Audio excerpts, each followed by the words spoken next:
Un simple contrôle de police a failli lui coûter la vie. Mais ce qu'ignorait l'officier, c'est qu'il venait de déclencher la colère d'un général de l'armée.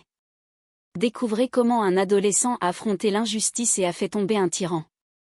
Caleb n'a rien demandé, il n'a lancé aucun avertissement. L'agent Lucas Morel, sans un mot, lui agrippa brutalement le bras, le tira violemment en arrière et le projeta sur le béton comme un simple bagage abandonné. Toute la rue résidentielle se figea dans un silence glacial, une femme poussa un cri étouffé, un enfant se mit à pleurer dans le jardin voisin. Et Lucas Morel, sans la moindre honte, esquissa un sourire narquois, ignorant totalement que le garçon qui se débattait dans la poussière était le fils unique d'un général de division de l'armée, respecté, décoré et redouté. Sous la lueur vacillante d'un lampadaire, les ombres tremblaient sur le sol humide en cette froide soirée de novembre où chaque souffle formait une buée pâle. Âgé de 17 ans, Nathan Diallo se tenait là quelques instants plus tôt, élégant dans son blazer bleu marine, une chemise blanche impeccable, un pantalon beige et une cravate bordeaux légèrement desserrée après une longue compétition de 3 heures. Dans sa main, il tenait un trophée argenté gravé, championnat régional de débat première place. À ses côtés, ses deux meilleures amies, Aïcha et Mireille, partageaient encore l'adrénaline de la victoire. Aïcha, enthousiaste et expressive, racontait la finale, tandis que Mireille, plus réservée, consultait les horaires de bus sur son téléphone. Nathan souriait avec modestie, évoquant calmement les arguments qu'il avait démontés, pendant qu'elle le félicitait, convaincu que son père serait fier de lui. Mais à quelques rues de là, une voiture de police avançait lentement dans l'obscurité. À son bord, l'agent Lucas Morel, tendu et avide d'autorité, scrutait les trottoirs, accompagné de son collègue Serge Mbeille, un vétéran fatigué qui ne cherchait plus que la tranquillité. Lorsque leurs phares illuminèrent les 3 adolescents à l'arrêt de bus, le regard de Morel se fixa immédiatement sur Nathan. Sans attendre, il accéléra, persuadé d'avoir trouvé une cible. La voiture dérapa brusquement jusqu'au trottoir, et un projecteur aveuglant frappa le visage de Nathan.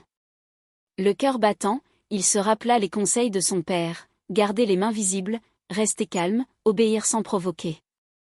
Il posa lentement son trophée et répondit avec respect aux questions de l'agent. Mais Morel ne voyait pas un élève brillant ni un citoyen calme, seulement un préjugé, une occasion d'imposer sa domination. Lorsque Nathan tenta d'expliquer et de montrer sa pièce d'identité, la tension monta.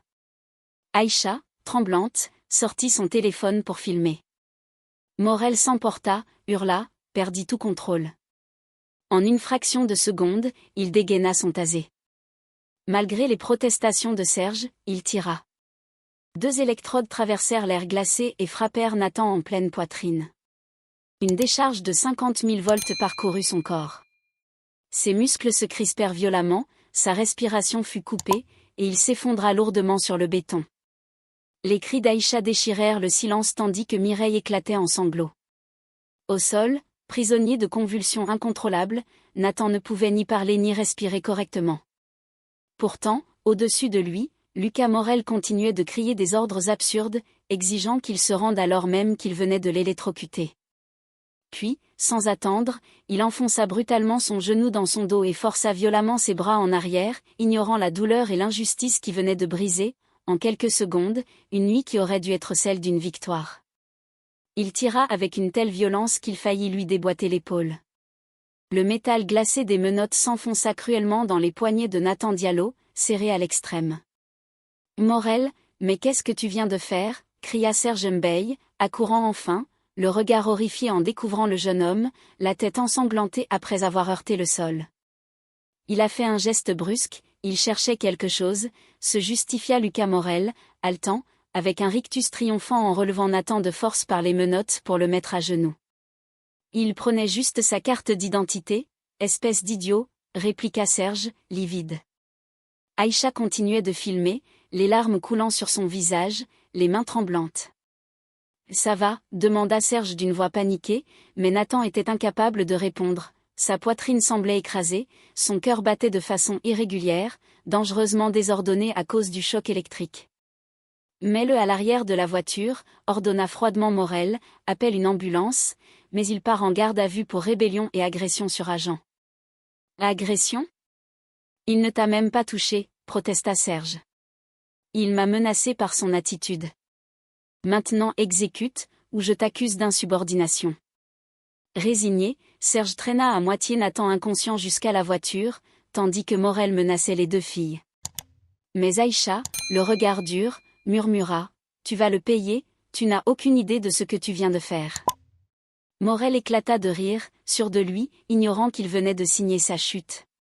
Au commissariat, sous les néons bourdonnants, Lucas Morel rédigeait tranquillement un rapport mensonger, inventant une version où Nathan devenait agressif. De son côté, Serge, rongé par la culpabilité, découvrit dans le portefeuille du jeune homme une carte militaire, fils du général de division Ibrahim Diallo, un homme influent et redouté. Le sang quitta son visage. Lorsqu'il montra la carte à Morel, celui-ci tenta de minimiser, mais le doute s'installa. Pendant ce temps, à l'hôpital Saint-Jude, Nathan, à moitié conscient, était attaché à un lit, son cœur instable. À des kilomètres de là, dans une résidence militaire, le général Diallo apprit la nouvelle. Son fils avait été électrocuté par la police. Son calme glacial était plus terrifiant que la colère. En quelques secondes, il appela maître Nadia Kabila, avocate redoutable et marraine de Nathan. En moins d'une heure, elle débarqua à l'hôpital comme une tempête, força l'accès et découvrit le garçon menotté, blessé, vulnérable. Sa colère était froide, méthodique, implacable. Elle exigea qu'on le libère immédiatement, menaçant de poursuites fédérales. Pendant ce temps, chez elle, Aïcha, encore sous le choc, regardait la vidéo qu'elle avait filmée, chaque image confirmait l'injustice. Refusant de laisser l'affaire être étouffée, elle publia la vidéo sur les réseaux sociaux avec un message clair et factuel. Au début, rien. Puis, en quelques minutes, tout explosa. Les vues grimpèrent, les partages se multiplièrent, et l'indignation devint virale. Au commissariat, Lucas Morel, sûr de lui, racontait encore sa version falsifiée, jusqu'à ce que la porte s'ouvre violemment. Le capitaine, hors de lui, le convoqua immédiatement. Cette fois, le silence n'était plus celui de l'indifférence, mais celui qui précède une tempête incontrôlable. Le département de police d'Oak Creek était illuminé comme un arbre de Noël. Les téléphones sonnaient sans arrêt. Le capitaine Miller claqua la porte de son bureau et pointa d'un doigt tremblant l'écran de son bureau. Les images étaient impossibles à ignorer, la vidéo de la scie passait en boucle sur un site d'information nationale, chaque image claire, chaque mot de Caleb est audible, j'essaie de fournir ma pièce d'identité comme vous l'avez demandé. Je la prends maintenant dans mon sac. Les mouvements lents et délibérés de Caleb, ses mains vides, les contradictions violentes de l'officier, tout était là, indéniable. La colère de Miller était absolue. Explique-moi, Harland. Explique-moi comment un enfant qui suit tes ordres est une menace. Derek bafouilla, s'accrochant désespérément à de faibles excuses.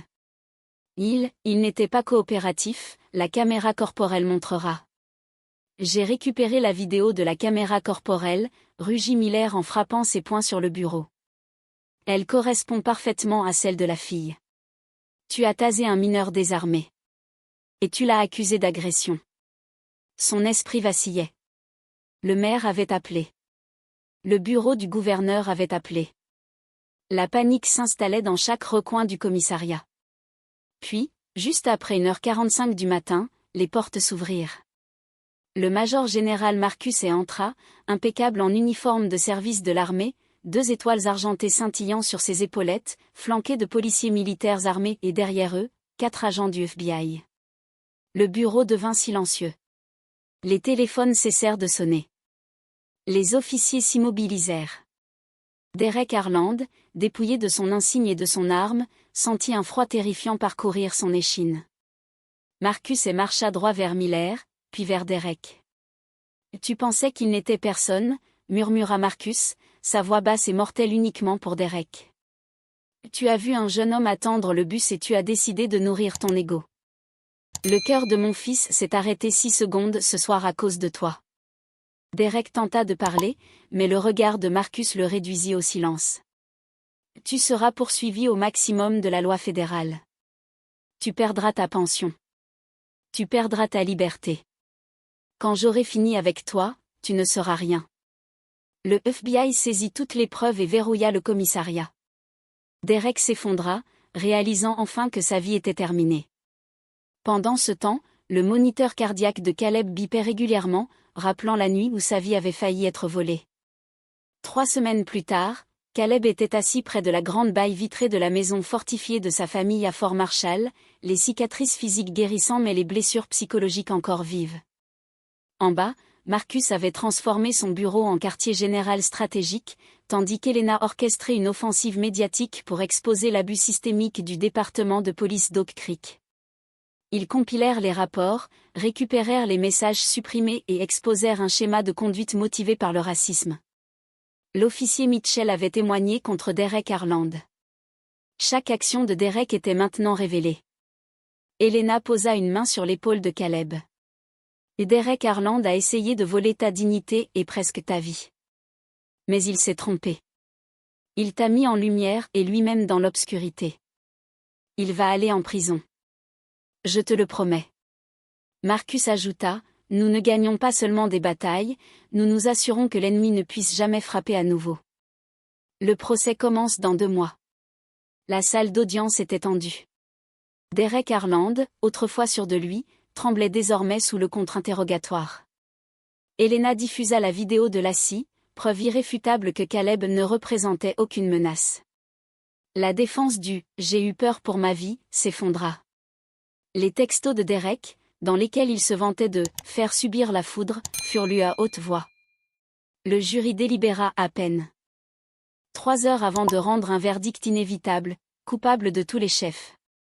15 ans de prison fédérale, sans possibilité de libération conditionnelle. 18 mois plus tard, sous le soleil radieux de juin, Caleb se tenait au pupitre de l'Oak High School en tant que major de promotion. La foule éclata en applaudissements. Les cicatrices physiques s'étaient estompées, mais il avait grandi, forgé par l'adversité. Il regarda son père, le major général Marcus, et sa marraine, Helena Brooks. Il y a 2 ans, je croyais que suivre les règles me protégerait, dit-il, la voix claire et assurée. J'ai appris que le système peut être utilisé contre les innocents. Mais j'ai aussi appris que l'obscurité ne peut survivre à la lumière. Le vrai pouvoir vient de la vérité, de la communauté et de la demande de responsabilité. Nous sommes la génération qui réparera un monde brisé. En levant son diplôme, Caleb savait que Derek Harland avait tenté de lui voler son avenir mais qu'il n'avait fait que lui donner le feu pour l'éclairer.